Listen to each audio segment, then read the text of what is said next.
already been a very, very stimulating and enjoyable experience. The group of people that we've got is very diverse. I am extremely honored to be part of the fellowship. It's been an incredible journey so far. Since the time that we got here, I think it has been quite very informative.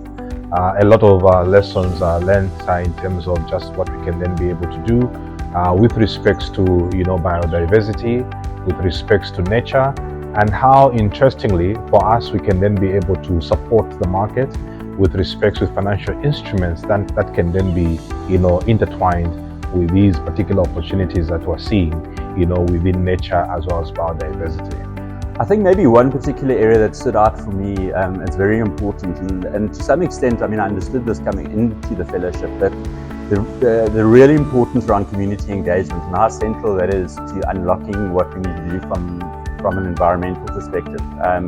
We're spending a lot of time today and yesterday talking around strategies and frameworks and approaches and how you go about doing it.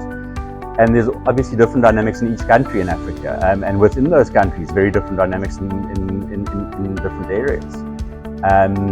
But I think that maybe holds the key to how we unlock some of these environmental challenges, is aligning with communities and working together with them to successfully implement this. One of the key takeaways so far, and what I've learned from my fellow is the role of catalytic funding when it comes to having an impact on nature. We mobilize a lot of concessional funding, but there's only so much that it can do without that grant component. And then when you combine the two and the impact that it makes, it's just incredible. And I think going forward, I think it's clear that the landscape is quite very rich.